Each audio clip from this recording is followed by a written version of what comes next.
Hi, and welcome to another episode of Dungeons and Degrees. My name's Adrian, And I'm Alex. and today we are joined with Witty, aka Hello. Wittle Goblin. Yeah. Wittle Goblin. Wittle Goblin. Yeah, Witty's got a Twitch, does kit bashing, and has a game called Night Thirst, and that's what we're here to talk about. Yeah. Tell me a little bit about Night Thirst. So Nightthirst actually grabbed it. He's being very professional. Ooh, editing Adrian. Get a close up on that. Zoom in. Punch. Ooh. So Nightthirst is a battle royale miniatures game. It's a skirmish game for. Generally, I've played it with 2 to 4, but you can play 2 to 6 players. You could even do more. It'd just be real chaotic and probably a fast game.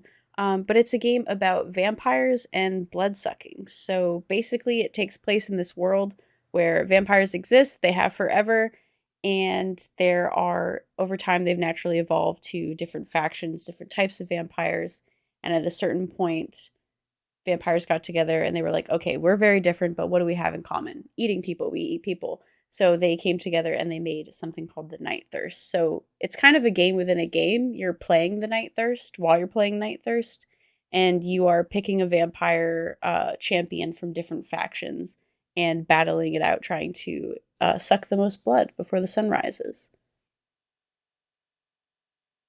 Is that like, can you, like, in the attempt to get the most, well, I guess, blood sucking points, can you die from the sun because you're like, if I don't do this, I'm gonna lose the game? So so it ends after 6 rounds because the sun has risen, and so you can't die from the sun in this game. Just the game is over, but you can die because you can attack prey. There's certain prey, and there's 3 different prey types in the game worth different points. Some characters, they have different preferences and they can interact with different kinds of prey in different ways.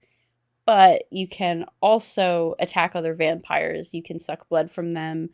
The ancient one, he has a thrall. So he's just like 5 blood tokens just sort of on the board if you want to go for him. So you can't die. You're not going to die from the sun, but you can kill each other. It's not really how you play the game, but if you want to be that person, you can totally be that person. It's there for the taking. It's there for the taking. If you wanna. Okay, so it's a. Oh, sorry. No, It's a miniature game. What's your favorite miniature from it? Ooh, you know what? My favorite miniatures are actually not the vampires. So doing prey, there's a type that's kind of like it's the security guard, it's the rent-a-cop, it's that kind of person. And 2 of the miniatures, so it's miniatures agnostic. I really encourage people to kit bash. I really encourage people to use things that they have. But being a miniature painter, I had to also design miniatures for it too. And 2 of those miniatures are actually based on 2 of my Twitch moderators and friends. So CJ and Ben, they got to be, I got to surprise them. Oops, I just bumped my mic. I got to surprise them and turn them into prey types in the game. So that was really fun. So yeah, those are just, yes, for sentimental reasons. Those are my favorite. I mean, to love an artist is to be immortalized forever. That's right. And show up in their art. It's gross. I'm so sorry. No, it's it's true. I put everybody into the stuff that I do. I really do. Yeah. Mm-hmm. I just made samples this week of my kindergartners are doing hand puppets with the sacks, the brown paper sacks. Cute. And I've just made friends. I've just made people, and I've then sent them their like sack version of themselves. I I'm love like, here that you go. so much. This is you. This is you. This is what I think of you. This is what I think of you. But they're like they're like Muppet versions too, so they've got like big noses, and then I find myself like, what color would their nose be? Like, is it an orange? Are we doing a green or a blue? So yeah, there's a dumb level of thinking about that. And, That's incredible. I'm sure it's the same with your minis. Oh yeah. Also, I could go on a huge side tangent about this. I'm going to try to rein it in. But if you ever have a chance at the Henson Studio to go see a show called Puppet Up, I have to tell you that you need to see it. It's puppet improv for adults. It's a later night show at the Henson Studio with their puppeteers, and it's the best thing I've ever seen in my life. And I went. You've just unlocked Alex's niche. Can you see me vibrating? Listen. At my desk right here in front of me, as when we went to where do we go, Adrian? We went to PAX Unplugged. I got to spend a day of just like walking around Philadelphia, and I found a little antique store that for whatever reason had like all this Muppet memorabilia. Incredible. And it was a sealed Kermit the Frog ornament that's currently on the Christmas tree that's still up. I love it. As of February 5th. It's still up. No one needed to know that. You could have been free. I needed to know. Judgment. I need people to know that the joy that the Christmas tree is currently bringing is keeping me alive. Incredible. After the election, it is keeping my soul continuing. But I'm here for it. I love, for whatever reason. No, fuck. It's the Muppets. Like, you can't be mad about Muppets. But I am showing the kinders, so like 5-6-year-olds, or no, 5-6-year-olds, yeah. I'm showing them what the puppeteers look like. So I am also like ruining Christmas on some level of like, we're getting to watch like the puppeteer for Elmo do Elmo. And they're like, what do you mean I'm like, yeah, there's a puppet. They're like, Elmo's real. Shut the fuck up. I mean, Elmo's it real. doesn't stop it from being real, but they like they are so in it. We watched like Big Bird getting his like, he has his pants on and then he like gets into the Big Bird costume, and my kids they love it. They're like, who's in there? How does it work? What about the other arm? And I'm like, magic, guys. Magic.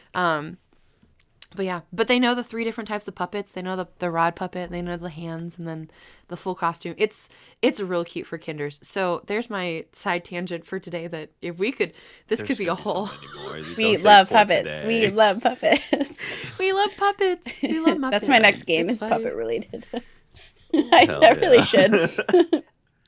We talked about like creating Curse of Strahd. Curse of Strahd. Oh my god. Everyone's where a Muppet everybody's except for Muppet? one person who's just a human. Yes. Oh, I love that.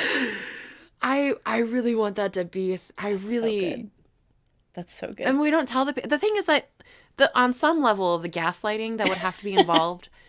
I feel kind of bad because we do talk about consent a lot playing Dungeons and Dragons. Right. However, I think that's the fun. I think this is the fun of it. I think the gaslighting would be fun, at least until they figured it out. I don't think I could be mad about surprise puppets.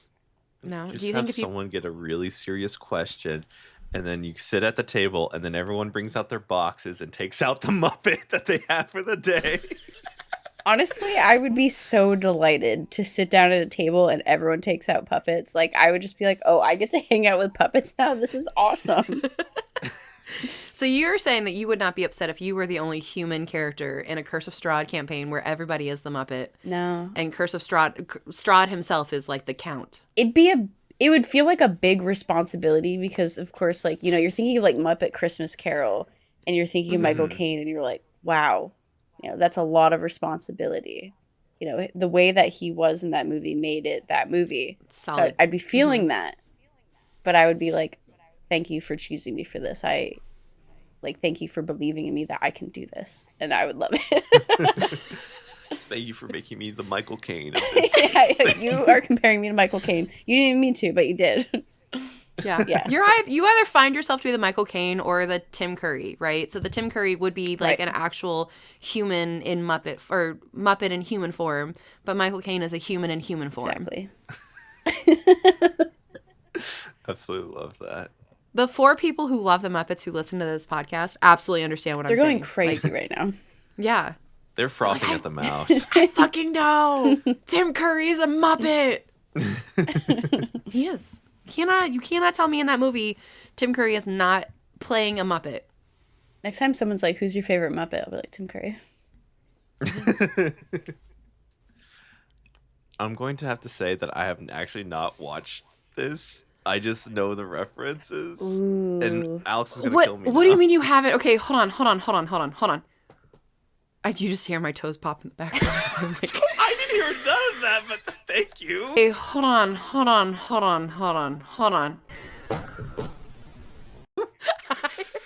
I hear them in my microphone. I heard both of my toes crack, and I was like, "Oh no!"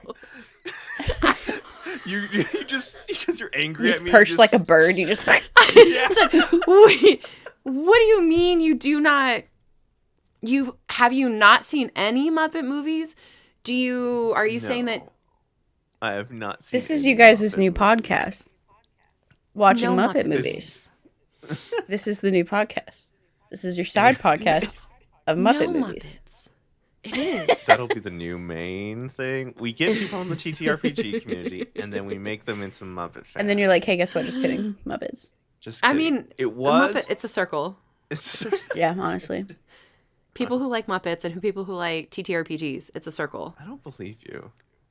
I promise you, by the end of 2025, you are going to be a Muppet fan and you're going to understand. Oh, it's not like You guys are I setting have nothing resolutions against the right now. Muppets. I don't. Why are you attacking? Like it's fine. I'm not attacking you. They're I'm just great. saying.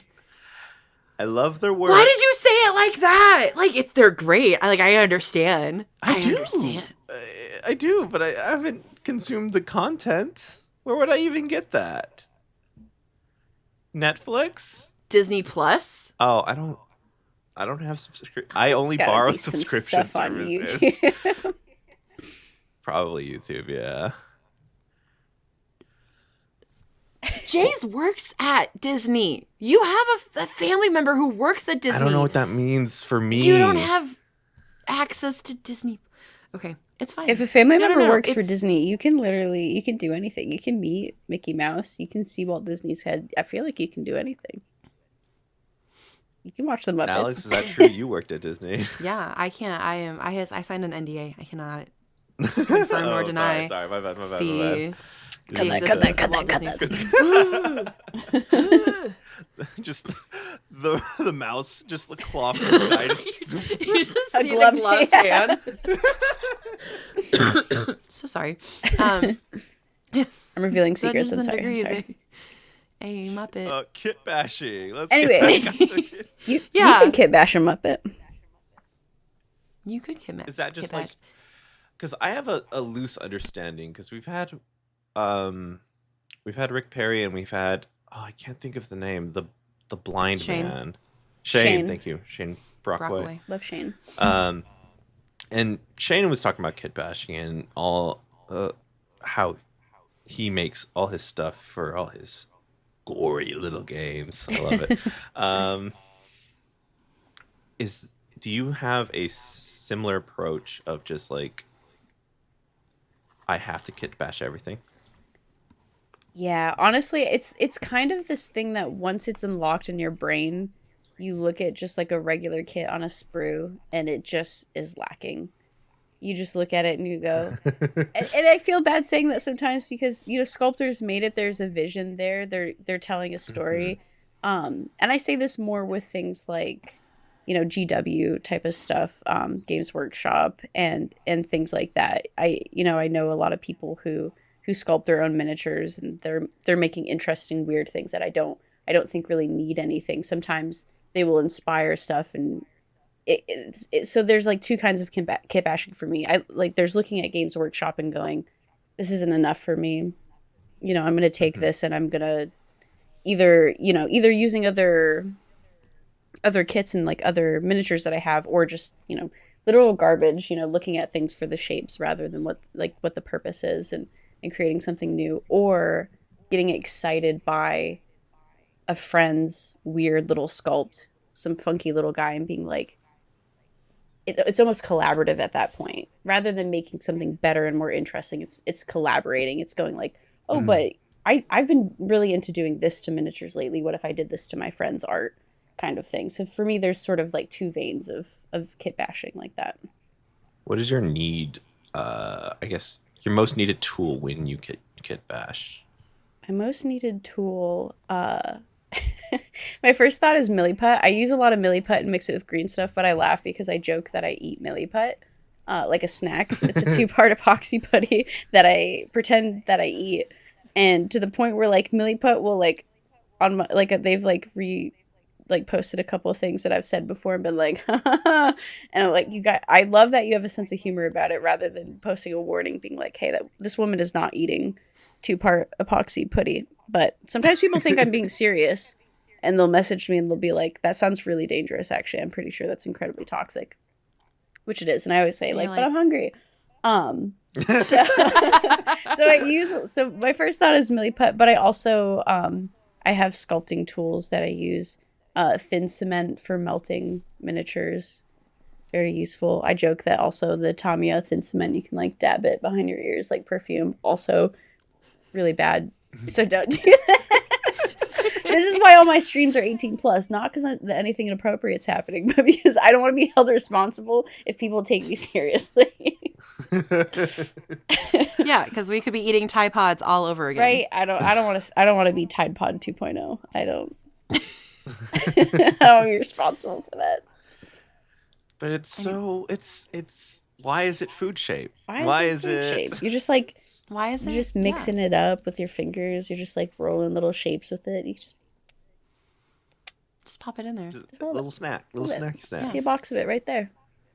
It would fill you up. 3 boxes of it. I go through a lot of it. You could eat it up right now. That's why there's 3 of them. Breakfast, lunch, dinner. Exactly. That's right. How long does it take you to kind of create one of your models or figures? I don't know what to properly call it. It really depends on the dolls. My dollies. Your dolls. My dollies. It really depends. Like sometimes I'll do just like a simple head swap on something. Like I'm working on some Trench Crusade miniatures right now, and I'm like, what if they had hyena heads? What if they were all hyena ladies? I don't know. I think that'd be cool. And those are not that involved. Like I'm just sculpting their bodies to look a little bit more feminine and giving them hyena heads. So those like, maybe like an hour a piece kind of thing. And then sometimes I'll do larger scale things. I did.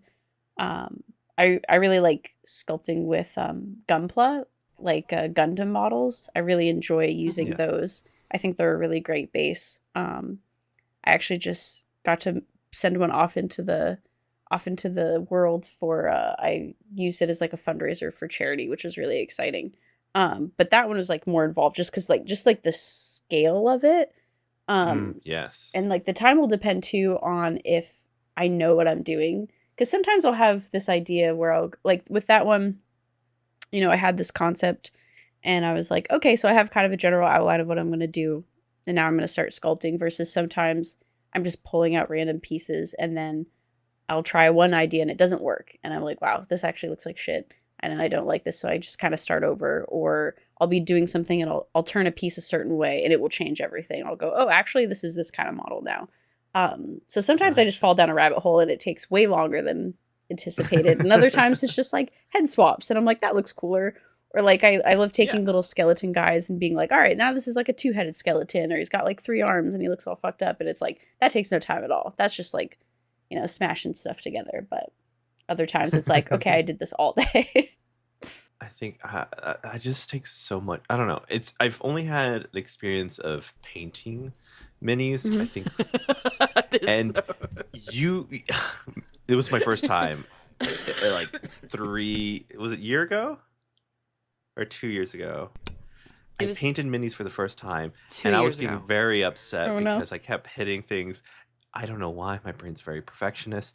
And I was just like, I need to step away. I need to, like, the stress just started welling up. Like, I liked it to a point, and then I'm just like, Adrian, you have big oaf hands, and you're just the brown is now all across the silver cape. I don't know, what are you doing? See, that's why you gotta paint grimdark style. You gotta get rusty, crusty, dusty, loose with it. You just gotta, I need to see that happen, or else I'm just gonna be like, but I watch these people and they're just like they're doing it so well. It's probably because they've done it for years and I'm doing it for the first time. Oh yeah. It's definitely not a perfectionist, like picking up a paintbrush and a miniature for the first time absolutely will drive yourself crazy. It's the two things that I keep in mind is with that kind of stuff is painting with like kind of a grimdark style, sort of like fast and loose, but also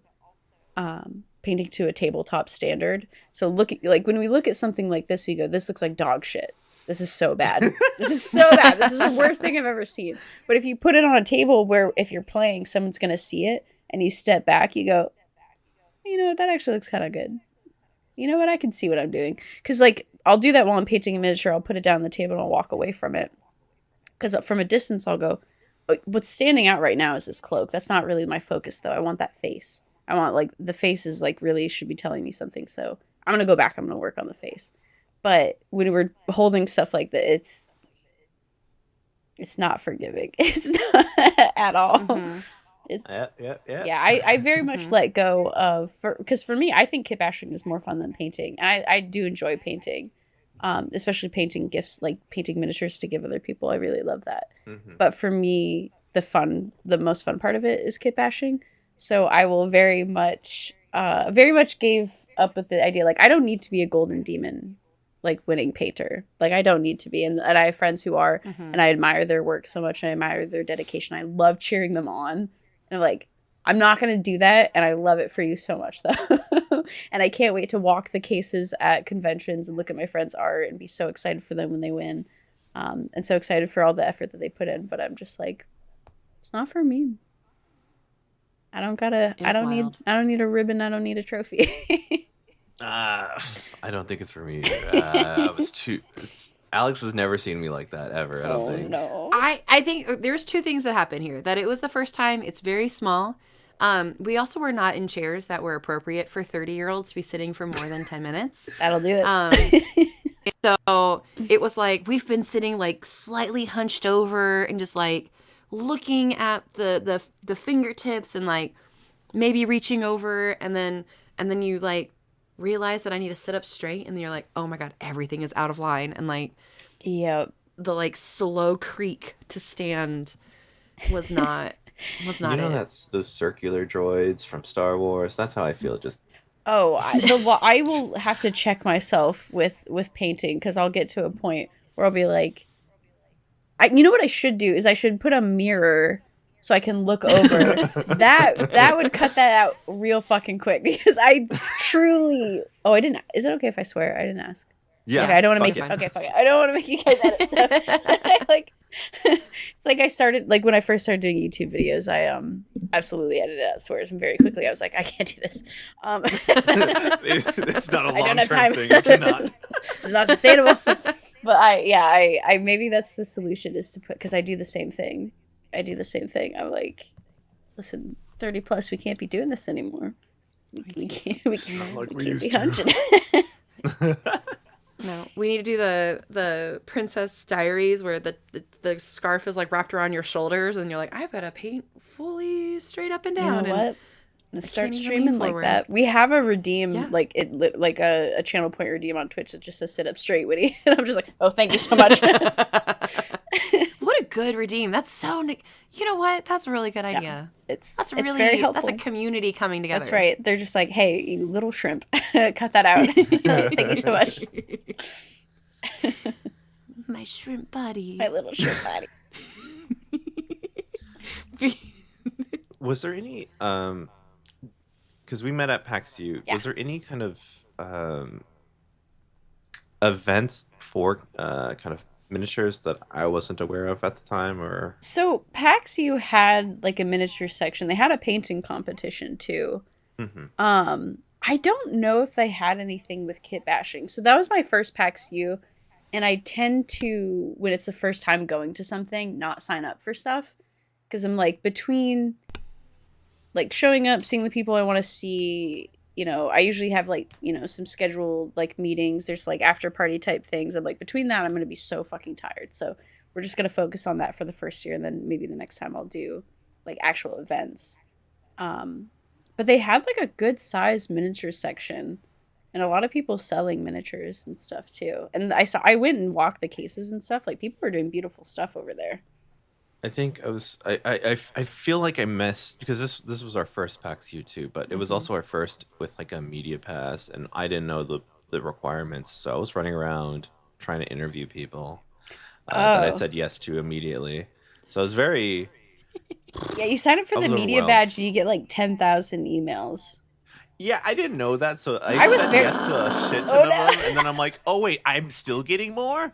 We're still on the lists. Yeah, we still are. Listen, Yeah, we're still get. I cannot do it. Yeah, it's a lot. I got a like a content creator badge for PAX East, and I'm like, when's that gonna start coming in? When are those gonna start coming in? It's not till like May, but I know. Like 4 weeks before, and then it's forever. Yeah, I mean, I was I'm on I was Skype. glad because I was able to connect with some people where I was like, oh, this is super cool. Got to see some stuff, but it is, yeah, you can't say yes. Can't say yes to everyone.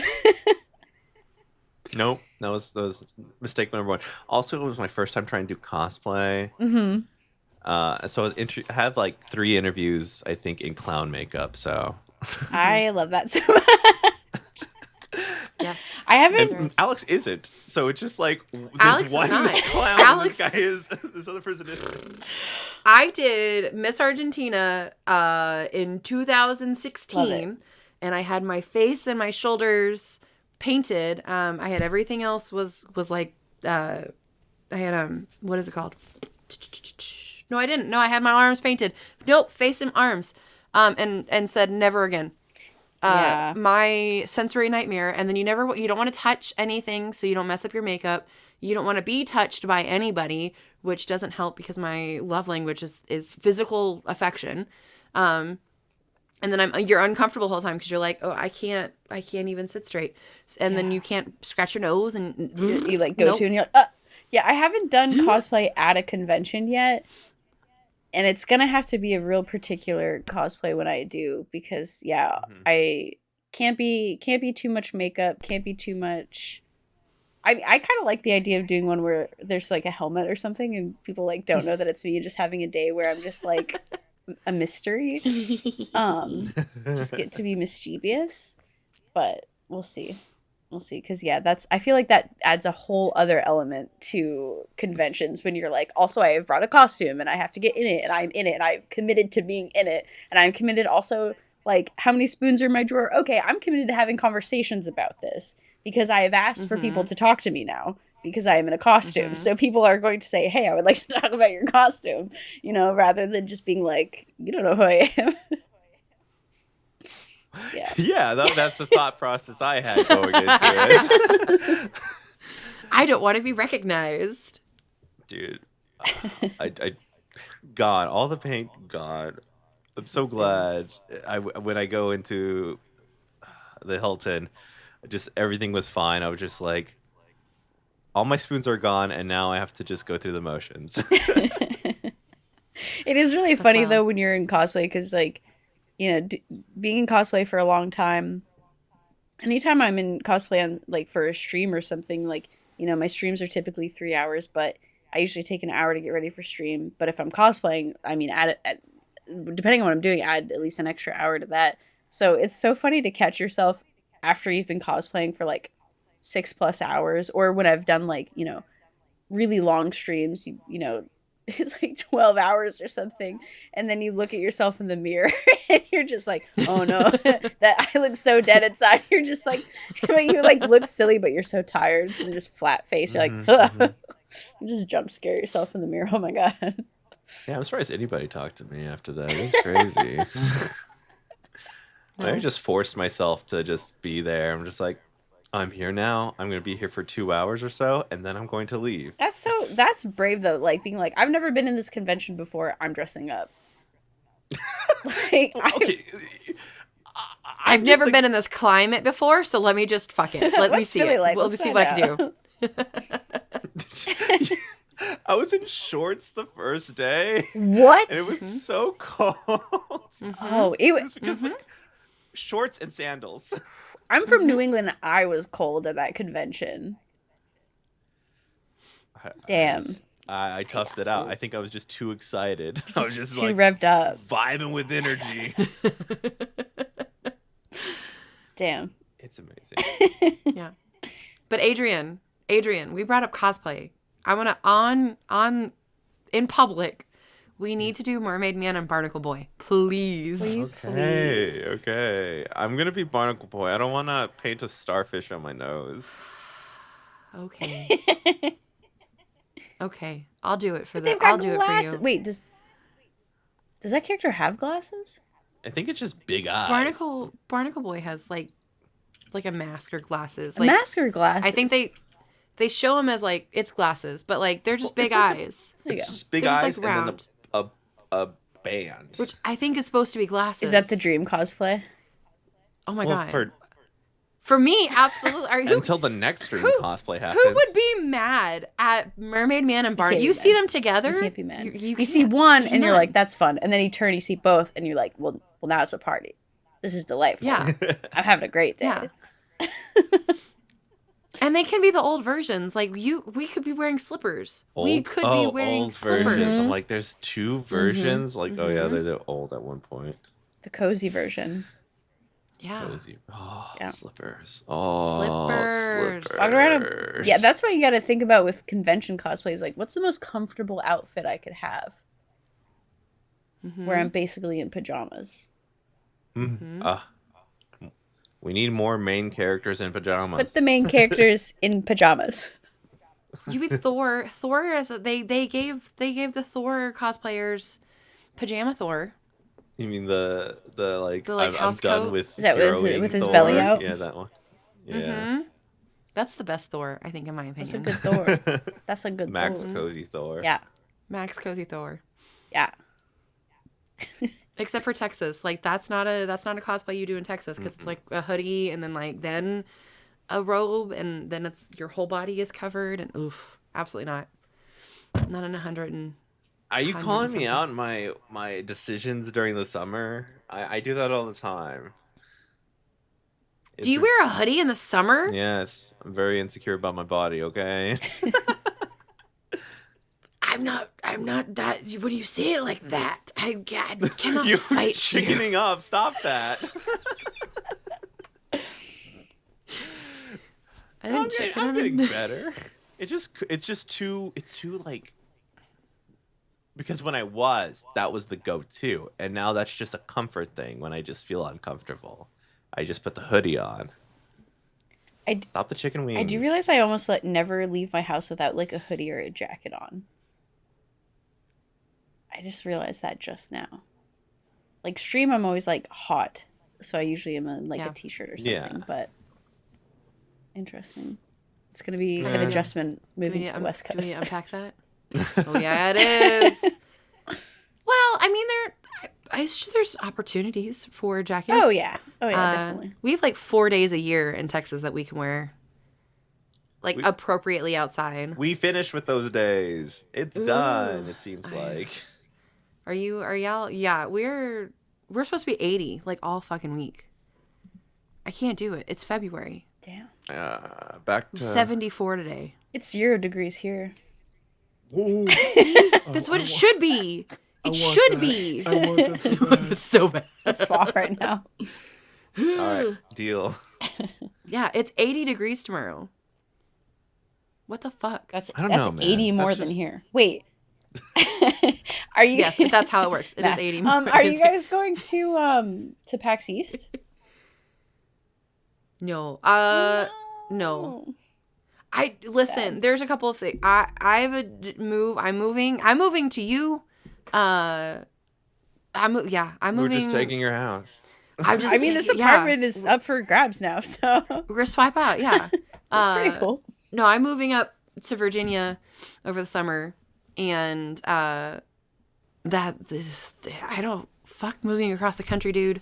Fuck it. It's logistics. Yeah, people are always like, and if you don't like it, you can come back. I'm like, oh, I'm doing this once. Who's like, casually just moving back across the country is like a thing to do. Just haul your shit back the other way. It's already in boxes. Put it back in. Nope. Yeah. so we have that going on, and then we're just dealing with all that moving, and then we're definitely just gonna go to Gen Con and Hell yeah. PAX U again. Nice. And then I might, and I haven't told you this. A reveal. Breaking news. I might just go by myself to check out C2E2. This year? Yes. What is that? Comic. Oh shit. I don't know what it stands for. It's in Chicago.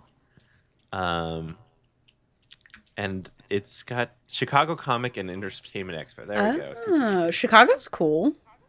Yeah, I like I got some Chicago. friends there. Yeah. Oh And then my god, no! I want to go see Noah. what you're? Oh yeah. Well, that I forgot. Oh yeah. Noah, Don't tell did you Noah. hear that? Noah, did you hear that? Noah actually listens to our episodes. I know. Not anymore.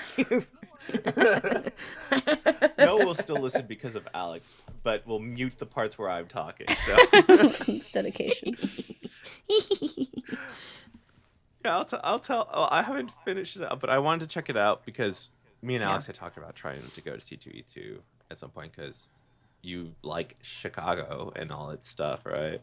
I do. And also, I've been to Chicago for Lollapalooza, and it was a good time. So I'm down to go back. I feel like It's been a while. I feel like between that, I mean, there's so many conventions, but honestly, like if I could only go to, for me, if I could only go to Gen Con and PAX U, I have to go to Adepticon, like for miniature stuff and like and to see the homies. And then my friends at the Hive Scum podcast, they do Under the Dice Fest, and that I'm hauling my ass across the country to go see that and go to that. And your bedroom and your whole thing's just to go there. Oh yeah, I'm coming back. It's all coming back for that one weekend. Yeah, gotta. It's such just a unique place to meet people, and everyone's talking about like how to kind of grow and stuff within this community. But I think about talking to the individuals within it and actually meeting them to seeing how genuine you are and just how you present yourself. I think that's just an amazing thing. I don't know how I made a good impression with Witty because I went up and I'm like, yeah, ACAB. I don't know what I was just tired. What did you just like, hold on? How did you introduce yourself? Just ACAB? You were like, hey, ACAB? I don't remember. I was tired. We were tired of drinking. This was in a hotel bar, like This is a hotel bar at the very end of the convention. And I was like, fuck yeah, what's up? Oh, it was Sunday night. Yeah, it was Sunday night. We were all on nobody had anything. No, we were all on another planet. We were all very tired. Yeah. Yeah. I'm pretty sure I said my name at some point, but I don't remember. Probably. I feel like you did. I think that's such a bold move, though, just walking up to somebody and being like, ACAB. And if they're like, ACAB, then you can continue with the conversation. And then if they're like, no. And then, I mean, listen, like, I want to know. I want to spend time with people who are down with the fucking cause. Honestly, that's not a bad... I feel like that's very efficient. I mean, just saving time. Especially you've been, running around all week. You've been a clown, tired. I just feel like I don't have time. All clowns are also bastards. No, yeah, but like in a cool way. In a cool way. But I mean, like... yeah. They're fucking clowns. No, I don't know. I think I was just like, I don't know this person. Let's just figure this out right now. You're talking to people. I feel like I was talking to people that you knew. So you're like, all right, what's happening? Who are you? What's the deal? That's the vibe I got. You're just like, what is this? Who are you? I talked to Catch You Cantrips a week ago. They're lovely. At that time. And then Homebrew Coffee Co. I met that moment, and then I didn't know anybody else. Oh. And I was just there. You seem so comfortable. I truly assumed that you just knew everybody. That's really funny. That's the energy I bring to the studio. Even though I'm overwhelmingly just like don't know anything, I'm going to be accommodating, and I will listen to everybody and anybody, and I will try my best to jump in, because I think that's like the biggest thing when I was young, trying to navigate conversations. And so now it's the one thing I've mastered. A pro. Just pretend. Also, just keep smiling. I don't. That's what I do. It goes a long way. Truly. Also, I make fun of myself. Everyone's smiling. I'm smiling, and hopefully, not everyone's just awkward about it. Well, listen, my job is in bingo. I dressed up as a clown. Like, I am not a serious person. Hello, I'm a bingo clown. It's so nice to meet you. That's disarming. Bingo clown. Hey, Cav, remember? Mm-hmm. Bingo clown. Hey, Cav. See, truly wanted to say, clowns were a source of revolution in times ago. This is how you make impressions, though.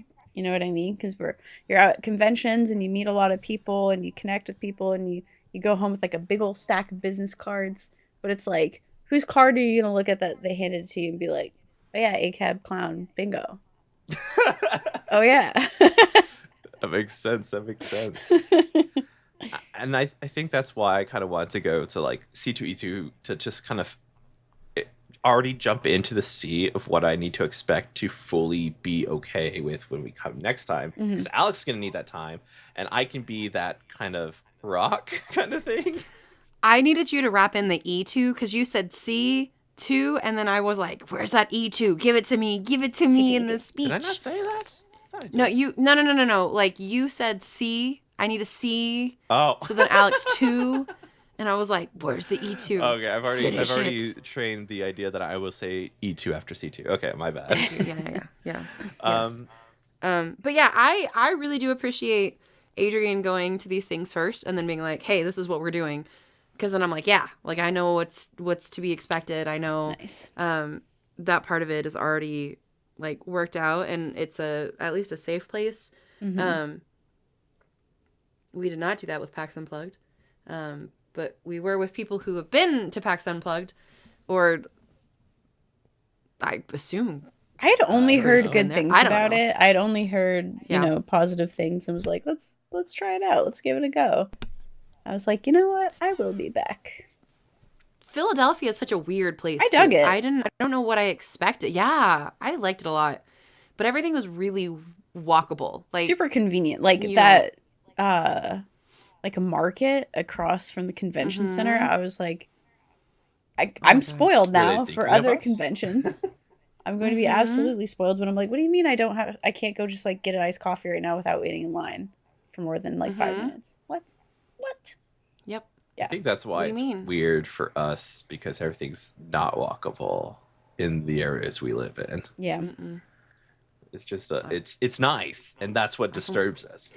Everybody I talked to was like, we're thinking about moving to Philly. Like everybody at the convention was like, we might live here. I'm like, you guys aren't going to, but I love that. I love the energy of being like, what do I like about this place? But yeah, so many people there. Like, Philly's actually awesome. Wait.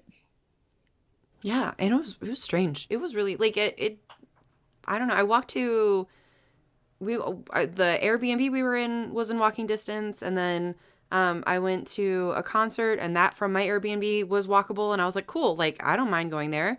And then I ended up looping back around to the Hyatt Marriott, whatever everyone was at. And I was like, oh, it's like 20 minutes. Like it's not even that bad.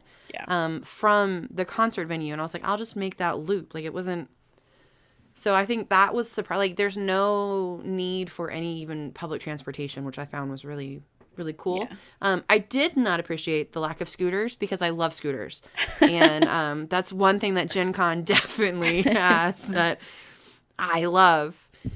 Adrian, why are you making that face? It's because of I think my scooter our Titanic died, moment, and I had to Titanic it with Alex to get to our Airbnb, and I am like an extra 300 pounds to that poor little scooter who could, and we made it. Thank you, scooter. Adrian tried to like steer and was like not ready to steer, and I was like, you need to let go of these bars because I cannot do both of like I need you to not hold my shoulders, hold my waist, like whatever it is, stop touching the handlebars. See, that's what conventions are all about, making memories. Memories last a lifetime. It was oh yeah, it was fun, absolutely great. Yeah, I mean, you said that so sarcastically. That was great. It was so great. No. It was so great. Like, oh my God, it was so great. Thank you. Thank you. I can't talk anymore. Fine, I'll stop talking. Thank you. Here, take over the podcast, Alex. I'm just gonna.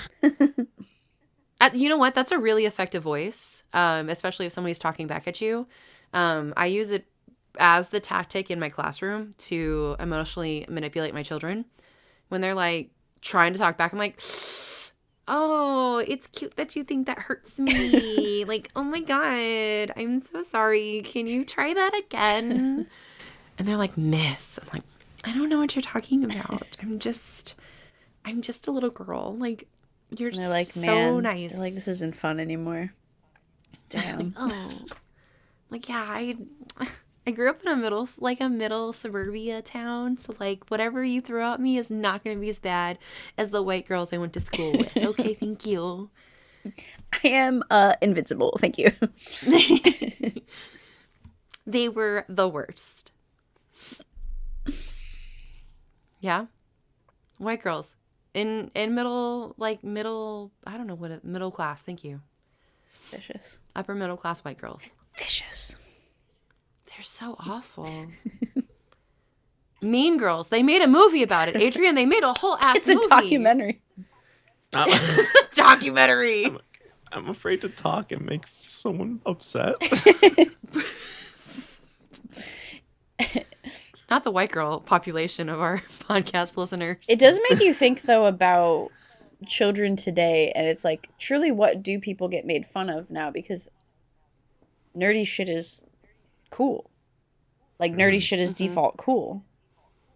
Like, the kind of stuff, like, I remember having, like, Show and Jump and getting it ripped out of my hands and, like, thrown in a trash can and called terrible things. But now I'm like, mainstream fashion brands are like, oh, we're doing this collaboration with this, with this manga and this. And you're like, wait.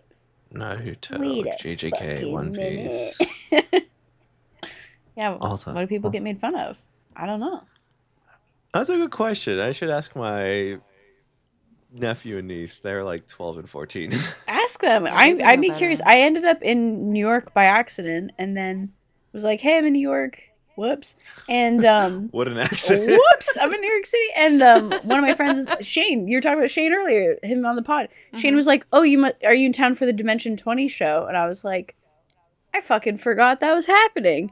And he was like, oh, well, let's go. So went, and to see Madison Square Garden filled with D&D nerds, fucking pyrotechnics, big screen, insane. Like, I feel like there had to be people in that crowd who were D&D nerds in the 80s who had to be like, yeah, my friends got kicked out of their house for playing D&D. Like, satanic panic stuff. And then selling Madison Square Garden, Critical Role at Radio City Music Hall this year. I think that's sold out, I believe. Like, it's wild. So you're like, what's uncool? It's definitely not D&D. It's definitely not nerd shit. Like, I easily converted everyone I went to college with to play D&D. They're like, isn't that game you play in the basement? I'm like, no. Texas doesn't have any basements, but yes, I do play it in my mom's house. Like, yeah, I mean, what can I say? Let's go. Roll some dice. Let's pretend. It's amazing. I love that. And then that's how I got a table of 10 players, and I was 10? underwhelmed. It was only for like one session because I thought everyone was working. Like 50% of the staff was working, so I usually just took those people to play. But then they got off early, and then I had a 10-player session, and it was so bad. I should have known better. It was a learning experience. You were young. You were young and naive. Yeah, a young 20-something-year-old. Absolutely. Hey, if it starts with 20-something, it's young, baby. That's fun. It was only so much ago. You talked about earlier, like, not wanting to, like, you don't need to be an award-winning, but do you do competitions just for fun? I haven't, and I do think I probably should at some point just to experience that side of it. I am planning on entering Smash Bash this year, which is a kit bashing competition. Um, Smash Bash is great. It's not like the sort of, I don't know. I don't want to say snooty. It's not Golden Demon. It's not, there's not like news coverage of kind of that kind of thing of Smash Bash, but like that is more interesting to me. That is an interesting thing to make me like push myself. Like I like things that have me push myself, or things like the Monster Bash where you're doing things, randomly generated and going and you're kit bashing outside of your comfort zone kind of thing. So in that way I'm interested. I don't know if I'll ever enter like Golden Demon kinds of competitions, but I didn't do Smash Bash last year and I felt like I was missing out. So I think this year I think I'm going to do it. Gotcha. Yeah. That's cool. I just because it's another realm of kind of nerdom that I've not really delved into because of my perfectionism allowing me to stop and never try it again. Not never, but like it just like, hey, remember that one bad time? But I find it interesting that there's more facets that I still haven't experienced, even though I've gone to all these cons. Yeah. I've seen all these people. I've interviewed a whole bunch of people, and I'm still learning new corners that haven't always seen, and it's just amazing. I don't know. It's always exciting to get to meet people and where they're at and their hobbies and their interests, because you can see them like their eyes set ablaze. Yeah. Oh, that's the best. That's my favorite part of what I do. Like, and like with game design, like now, especially like coming from the perspective of having designed a game, and gone through that process, when I meet people and hear them talking about their games, it blows my mind. I think that so many of us got our start with things like D&D, and for like so many people that's like the benchmark, that's like what they're basing everything off of. But one of the things that I challenged my community to 2025, I was like, play a game that's not D&D, do something, like try something, because there's so many out there. 100%. And talking to game designer, like the things that people will,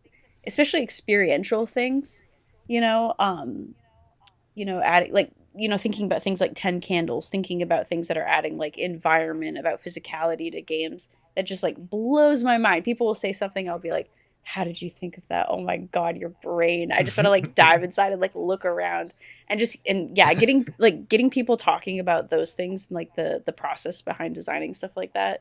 Like I could talk to people about their game designs literally every single day of my life, and I would be the happiest woman. Like it's so cool. It's so cool. It blows my mind all the time. Like, how did you think of that? What? What?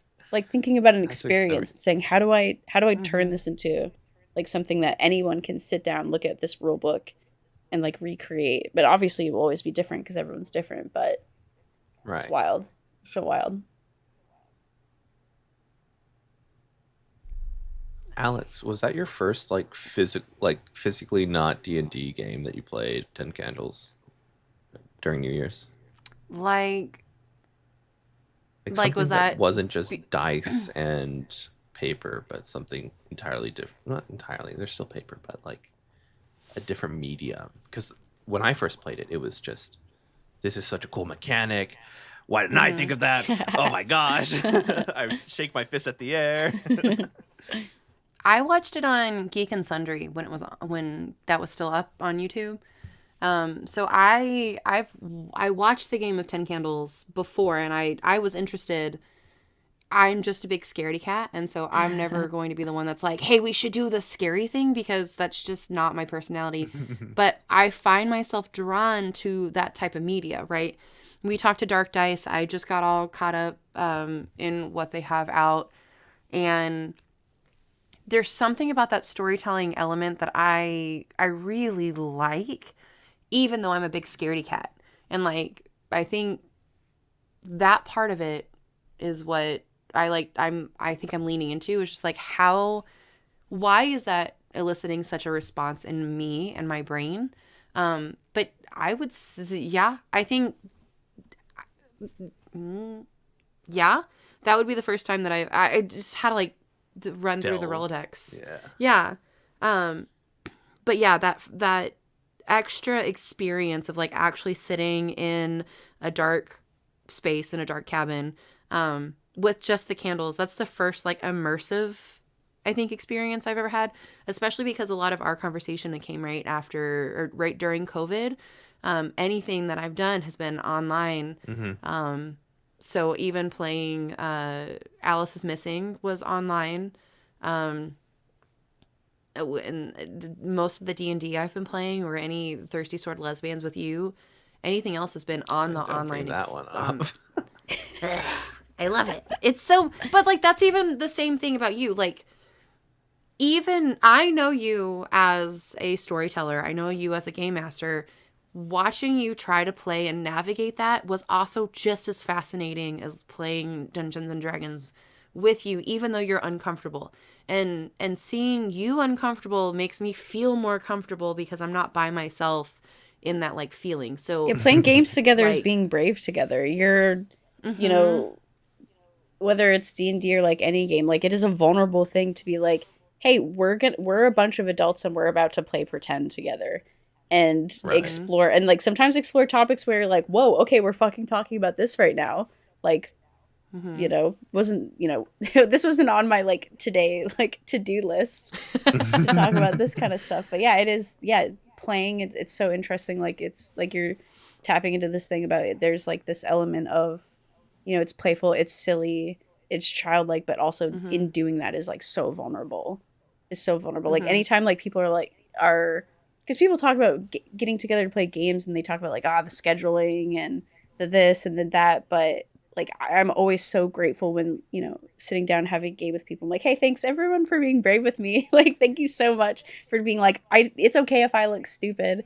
It's okay if I say something so goofy. It's okay if I like stumble on this right now because we're just, you know, we're not playing it to be good at it. You know, you're not playing a game of Mario Kart against each other. You're like, that's a whole different vibe. I'm a whole different monster. But you're just playing it to play it. You know, you're playing it to have an experience together. You're not like, I have to, like, if you play, I feel like a lot of us have played with people who want to win D&D and you're like, that's not how you play it. We've all met that player and been like, I just overheard a conversation. I had to get Legos. I'm rebuilding my Cinderella's castle. Hell yeah. And that's all the story. I am missing like 3 pieces that I thought I ordered and got everything, but I was missing. And I was like, oh, there's like a Lego brick store that you could just like sift through their buckets and that's just fun. See if you can find the pieces. It was great. I spent 2 hours looking through pieces that I really only needed 2. It was anyways. But I overheard a conversation and realized that I have a very different way of thinking about Dungeons and Dragons because I like the role-playing aspect. But they were talking about like the min-maxing, like being able to play and I was like, you're playing a war game and you're not, then just go play something on like the game store. Go play like You're doing great. Never sounded. I'm so old now. Like, go play on something on PlayStation. Like, you could play Baldur's Gate, sure. Then you get the like number part of it, and you can like make sure that you're winning. But I don't like that. Just like talking to game developers, I want to hear how they got there. Yeah, I like to hear all the little the crumbs that got to that moment, and I think that even falls in the same category as like the love and passion I have for like the Muppets or Disney, right? All of those little tiny pieces that came together to make that thing a thing is so much more fascinating when I hear the journey to get there. Yeah. I don't necessarily love Disney because of the corporation that it is, but like the journey to get to Disney, I buy in that story, right? I want to hear about how you got there, and I want to hear all of your like, oh, I did this, but then I figured out this didn't work, and then I didn't want to use D20, I just wanted to use D6s, and then that's why I thought of this, and like I, just like you, I like love that. Right. I love that shit so much. Yeah, you won't catch me out here min-maxing. Like if I am delighted if I roll a 20, and I am delighted if I roll a 1. I'm like, whoa, what's about to happen?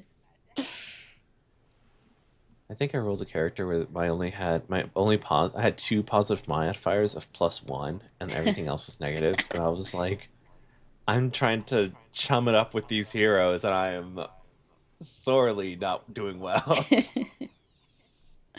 But what's the purpose of that? Like, I don't want to be good at everything. No. I don't want to add plus 15. I get bored listening to actual plays that are like, I add 32 to my... Fuck when that. You know that, yeah, when fail. At a certain point when there is no consequences, like, how are you... Like, what are you going to do to change the stakes? What are you going to do to, like, level up the danger, level up? You fight God. Right? And that's why, like, the level 20 D&D players end up just, like, being gods, fighting gods, like, insane. Right? You're just like, dang. What are the stakes at this point? It's the same thing, right? I'm doing... Then everything is leveled up to the point where it's massive hits, and the combat is taking just as long as when we were level 1, except that I can get hit more, but really I'm going to make sure that the big bad can hit for harder, so then that's still the same amount of hits. So if, like, even we're talking about that, we're doing the same steps.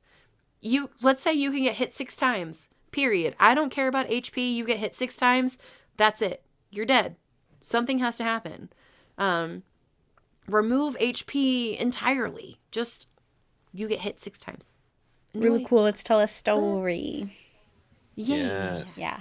What's your Let's art? fail. Stop being perfect. That's boring. That's not human. Hey, get your therapist on the phone. I want to talk to them and let's figure out what we can do. I thought you were to help I thought you were attacking me for a second. I'm like, whoa, You're like, whoa. I'm sorry. I talked again. I'll stop. Stop. Okay, here's my pitch for therapy now. Okay, I know we. No. Okay, here. Wait. Just go with me. Okay. So I roll my sleeves up. Okay. The therapist gets to roll your character based on whatever they feel like you need. You don't get a choice. Your therapist says you have a... Therapist prescribed. We all ask our therapist, like, hey, what kind of character do I need to be? What does my journey need to be right now? What's my charisma score? Do you like me? Am I your favorite client? But then I think that would be interesting, right? Like, no, what is your... unethical. First of all, hold up. Unethical. It's a former social worker. No. I know that part. But okay, let's say we all consent to it. We all understand. We go in that this is still on some level a game of pretend, and it's not 100% reflection of you as a person.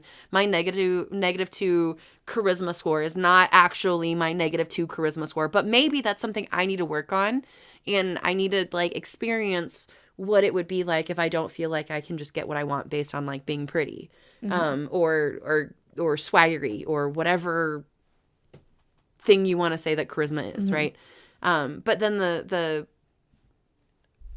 therapist is the GM and, like, gets to sandbox you into a world where you get to actually talk about the things that you want, but with other people who also need to be sandboxed in this, like, this journey. Why are you squeaking like that? It's consensual. Yeah, okay, consensual. Yes. There is play therapy. Yeah, group therapy is a thing. Play therapy is a thing. Adult group therapy, group play therapy.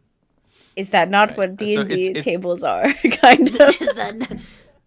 But this one is just a little more prescriptive. Yeah, that's a wild idea. It's truly wild. I concur with that point. Adrian is like, this is so bad. It's not the worst. It's just there's a lot of lines and veils that need to be understood in order to make this a thing where it is very prescriptive and kind of like, when you play D&D, you can see how people act in a way that they are, their wishfulness, their thinking. So, like, you can say, like, oh, this person has a main character complex. How can we make it so that it's more about the team and less about, it's me, I'm the champion. It's not like I do that. I just, hey, I just want to have a fun game. You can't help but notice Here's these what I'm gonna things. say to you. I'm not trying to be a therapist. But I do. What if the stats say that you don't get to be the main character? What if the stats also agree that you can't? I feel like it's taken away of urgency, though. Player urgency. If you take that away. But if you talk to them, I really wonder. I think that's where it differs. I mean, even just like character, like D&D character creation as like a therapy tool. Like, even just that being like, who do I want to be? Who do I think I am? I think it's very different to roll a D&D character and be like, this is who I would love to play, versus being like, if Witty is a D&D character, like, who is she? You know what I mean? Because I like play a lot of barbarians and all this stuff, but I'm just like, I can be realistic, look in the mirror and be like, all right, halfling, bard, like, you know what I mean? But like, I want to be a big half-orc barbarian. That's who I want to play. And I want to be a halfling rogue. And it's just like, what am I doing? I'm obviously a bard as well. We're all just a bunch of bards. Get out of here. I'm not a bard. There's no way. The disdain. You. I am not a bard. Oh, my bad. You know what? I'm not going to lie, though, because the TikTok got me this week, and I was like, what do you mean? What do you mean you have if TikTok? you play I'm a druid. I like playing druids. And they were like, how do you like having all of the tools for any situation that could possibly come up? And I was like, what do you mean? Spicy. What? I don't need to be prepared for everything. How do you still have TikTok? What do you mean? How do you have TikTok? How do I still have It's still alive. What do you mean, how do I still have TikTok? Wait. What? I deleted my TikTok and I never looked back. I deleted my TikTok when the ban happened, and then I was like, wait, I actually like making videos in it to use for other things. And then I tried to get it back and it's gone. Oh, see, I didn't delete it. So if you never deleted it, you still have it? Mm-hmm. I went through a crisis where I was going through a personal crisis at that time, and I didn't realize that it had the 17 hours of whatever that we didn't have TikTok, I was going through something. And so by the time I logged in and then I saw nothing, and then I logged back in after it was unbanned, and it was like, welcome back. And I was like, I didn't know it went anywhere. And then dang. I habitually clicked it twice. I'm like, nah, I hate this feeling. And I deleted it. Yeah. That's so I liked it for how easily I could make videos in it. And now that I don't have that, I'm like, oh, I need to like learn skills that I don't want to learn right now. Editing's so much. Yeah. Thank you, Dante, our editor. Shout out to Dante. Yeah. The inferno of editing. He gets that all the time. You know what? I know he does. I can't help you. I'm so sorry. Like, it's such a good name, and it's just a good pool. No, it's fine. That's I fine. respect it. It is what it is, man. I'll always get yo Adrian every time. Okay. I just get people going. That's why I call Whitney? you Adrian. Did you say Whitney? No. No, Witty. Whitney? No, Fuck. Witty. And then it's funny because I have a friend named Whitney who is incredible, who's wonderful. And then when I keep smacking my mic. Sorry, Dante. When we're in the same room, I'm just like, oh no. Because every time someone says Witty or Whitney, we both turn. Go, huh? I had a coworker named Alex Nicole, and I am Alex Nicole, and both of our last names started with an S. So it was like there's no way you could differ from us aside from skin color. Oh no. Aside from skin color. What about hair color? Was it at the time? No, I think we both had brown hair. No, we both. I had purple, I guess. You had a bunch of different colors, so Purple I was throwing it out there. Brown hair. I don't. There's like purple Alex. Yeah. Purple Alex. Still feels a little racist. Still feels like it could have been. That's okay.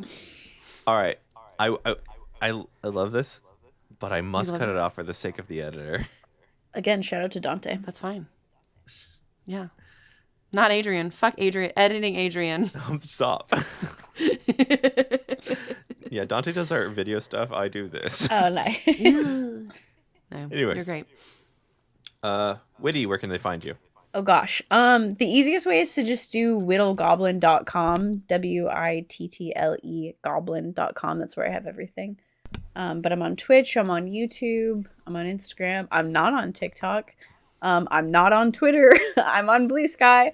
Same. Yeah, that you can find me in all those lovely places. Awesome. Oh, and you can find Night Thirst at blacksitestudios.com.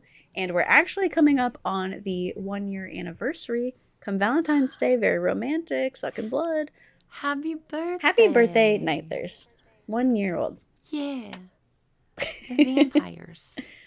1-year-old vampires. They just kiss. Their little minis just kiss. You got them. Actually, on Itch, I made a game. It's free. It's called Smooch 28, and it's just rolling dice to make your miniatures kiss each other. So I'm so glad you said that. Yeah. Oh my gosh. Very important. That's the only thing that miniatures should ever do is they gotta have kiss. to be they have to kiss. They all kiss. They all kiss. They all kiss. Adrian, they all kiss. I'm listening. I'm not saying anything. Why do you think I have a problem with this? I believe miniatures can have the same rights as everybody else. There's nothing wrong. Thank you, dear listener, for joining us on another episode. You can find us wherever pods are cast. Be sure to share, like, subscribe, send it out to your entire fantasy football league. It's the end of the football, so this was really bad timing. You should know where you landed in your fantasy football right now because it's about to be superb owl season. I don't know why I went down on that tangent, but enjoy. You can also find us on the social medias at Dungeon and Degrees. And you can also support our little tiny podcast at patreon.com/Dungeon and Degrees. Help us grow, help us succeed in business and other financial things. And, you know, if your two miniatures are kissing, that's how you're supposed to be doing it. So help them go enjoy. to conventions in clown makeup. That's how you meet people. Send them to conventions. I'll go to clown makeup. Somebody pays for me to go to a convention, I'll do it in clown makeup the whole time. Not the same clown makeup. It will change, but I will do it in clown makeup. Well, you said that in a podcast, which means you can never go back on it. So cannot be edited, cannot be deleted. That's real. Absolutely. I mean, you pay for the lodging and the hotel or the New Patreon tier just unlocked. Let's go. Let's go. You get airfare? Absolutely. I will clown makeup. You heard it here, folks. Do you get to choose the clown makeup? No, but I'll clown makeup. ICP. Yo. Okay, see, no, that's why. That's why I don't want the ICP makeup. I don't want to be a juggalo. I don't want to do it. So Boo. I get to choose. Mm-hmm. You're not down to clown. Nope. No, I will not. Enjoy. Thank you so much for listening. My name's Adrian. And I'm Alex. And I'm Witty. Go have some fun. Boo, boo. Bye.